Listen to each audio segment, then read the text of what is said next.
মিষ্টির ছাঁচে জীবন্ত Lionel Messi, দুর্গাপুরে তুঙ্গে ফুটবল প্রেমীদের উন্মাদনা। বিশ্বজুড়ে যখন ফুটবল বিশ্বকাপের উত্তেজনা তুঙ্গে, ঠিক তখনই প্রিয় তারকা লিওনেল মেসির প্রতি ভালোবাসার এক অনন্য নজির গড়লেন দুর্গাপুরের এক মিষ্টি ব্যবসায়ী। খোয়াক্ষীর বিভিন্ন মিষ্টির উপকরণ এবং ফুড কালার দিয়ে তিনি তৈরি করেছেন লিওনেল মেসির একটি জীবন্ত প্রতিকৃতি, যা দেখতে এখন ভিড় জমেছে দোকানে।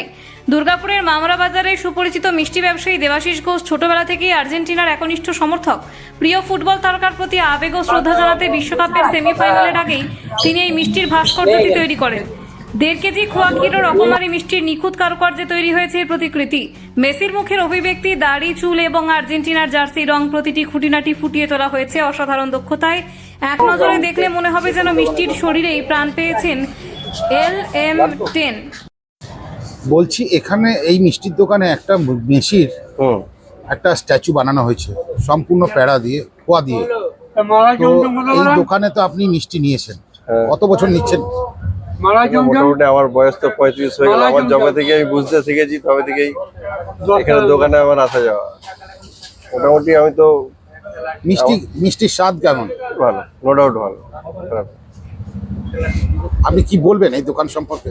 না, দোকান তো মোটামুটি আমরা দোকান অনেক বড় দোকান। আমরা এখান থেকে আমার নিজের মিষ্টি, ঘরের মিষ্টি, আমার অর্ডারের মিষ্টি সব এখান থেকেই নেওয়া হয়। আপনার নাম? উজ্জ্বল রায়। বলছি, এই দোকান আপনাদের কত বছরের পুরনো? এই দোকান আমাদের 56 বছরের পুরনো। আপনারা কিভাবে এই দোকানের কারা কারা আছেন, জড়িত আছেন? প্রতিষ্ঠিত হচ্ছে তো বাবা মহাদেব ঘোষ, তারপরে আমরা 3 ভাই ছিলাম।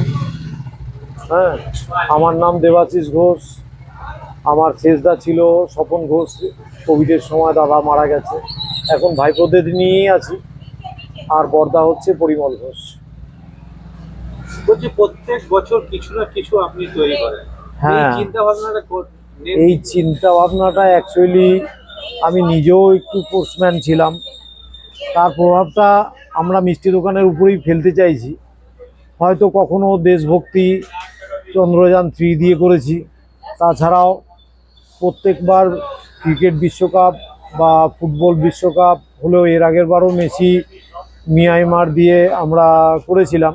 এবছর শুধু মেসিকেই করেছি।